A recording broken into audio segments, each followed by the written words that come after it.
Recently I did a video where I made a custom house for every kind of a villager, for every kind of a profession, except for Nitwit, and you know what, that was pretty mean. So today we'll be expanding our villager family with a house for each of the following: the Wandering Trader, the Witch, the Pacified Pillager, a Zombie Villager, and of course our boy, the Nitwit. It's okay to take time to figure yourself out, buddy. You'll get your job when you're ready. I'm actually really excited to share the designs for these, because every single one, at least to a degree, falls into the build hack territory.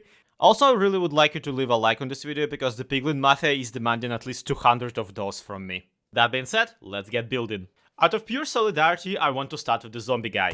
Now, I don't want the entire village to rapidly transform into the set of the Evil Dead, so we'll be keeping our one zombie villager in the one place appropriate for him, the graveyard. So first we need to do the groundwork, as it were. I'm replacing a bunch of grass around his home with some soul soil and coarse dirt. Now, I could use some soul sand here as well, but I decided against it because I just really dislike walking on it. I don't like how you sink like a couple of pixels. This will be the graveyard itself. Then we start work on our mausoleum itself. The default 5x5 is first and foremost replaced with some stone bricks, because even with the deeps laid out, those dudes still look pretty grim, and offer a nice variety of blocks. I am especially fond of the stone stair because it allows to do some pretty cool seamless patterns, like the entrance into the mausoleum here. To help with the gothic feeling, I'll also be making the roof very spiky, and to help with that, we're using the combination of stone walls with some iron bars. Now, standing alone, they look much more like spikes, but I actually really enjoy the flat rectangle that they create when touching to another block. If you want this to look sharper though, I would advise either using iron chains or straight up replacing the entire thing with pointed dripstone. With the sides of the mausoleum also converted into stone, we're now putting down some actual graves. An interesting point here are the gravestones themselves. I'm putting down wall blocks one block apart and then filling in the block apart with fence gates. This converts the wall blocks into more connected, more of a wide form of theirs. Then I can simply open the fence gates and it will still look like they are solo standing, like they're standing separate. And of course we put down some double chests to serve as coffins. I think we just need to have at least one grave be very fresh with the coffin still sticking out, and one being still freshly dug up. It just adds a little life to the entire build. And there you go, the final resting place of the one zombie villager in the village. He's living his best on life, his relatives still visit. Now onto the Wandering Trader, and yes, I don't think there's a way in the game, at least without the cheats, to make a Wandering Trader just stay at your village forever. But for the times he does visit, I decided to prepare this nifty build. It's actually a house on wheels, which would explain the entire wandering nature of his life. Then we'll put our default 5x5 on it, and add a single, kind of a rudder log through the floor of it. Up front, we're adding a sun shield made out of the trapdoors for those times when he is actually piloting the entire carriage. And out back and on top of the roof, we're putting down some chests and some storage areas for him to keep his wares in. Then, just to add this a little bit of his personal flair, we're adding some blue banners, some blue walls, and maybe repainting them into more of a blue and red color, because that's kind of the colors that he wears himself in the game. And there you go, buddy. There's your nice cargo truck for you to park in our market. I hope you do enjoy your stay in our village.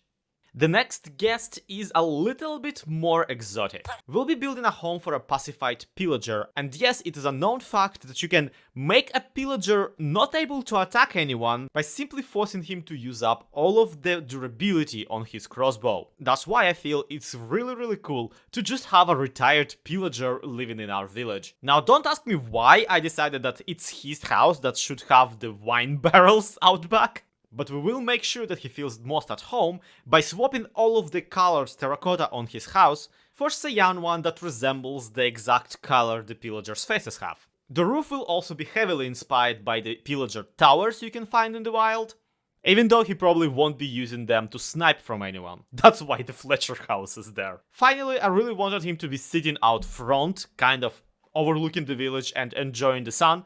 So I'm building him this functional chair out of trapdoors with a minecart down the middle. This means that he'll actually be able to sit here, even if he probably can't actually get out of it. Also, last minute I decided to give him a dog. Needless to say, I'm quite happy with this home for a retired bandit and his pup.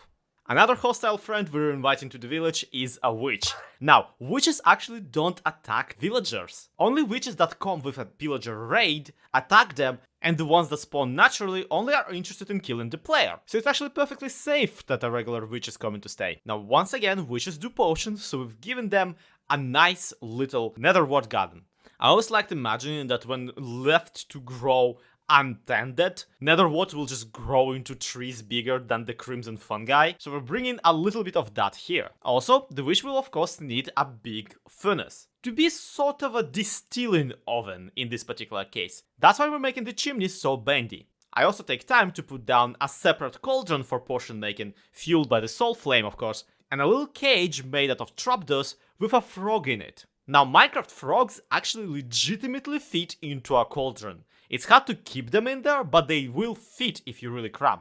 Really, I think frogs are better employed as witch familiars than the potion ingredients. Finally, we repaint the walls into the deeper green terracotta, just because that's kind of my favorite color, and decorate the house with a nice pointy hat as well. My final detail here is the single frog light in the hat and railing on the porch made out of trapdoors. And voila, I think we really got something atmospheric going on here. But finally, it's time for the man of the hour, the Nitwit house. Now, while I don't want to dunk on him for just not having a job, I do want to build him a rundown house in the village, because I like building rundown houses. We'll start by putting together two of the default houses side by side, and giving double tall windows to the left side of it. We then once again swap the white terracotta for the light grey and unpainted one, to create the effect that paint has chipped off and fallen. Then it's time to install the roof, and I'm really excited to tell you about this. I'm putting down a long plank of different colored half slabs to indicate where the top side of the roof is gonna be. This is a temporary structure, because at no point we actually want the roof to hit that top side. That's right, here we intentionally sink the middle of the roof. The idea is that because the Nitwit has skipped a little on the upkeep of the house, the roof has fallen through in that spot. I also felt like his lawn wouldn't be tended to that much,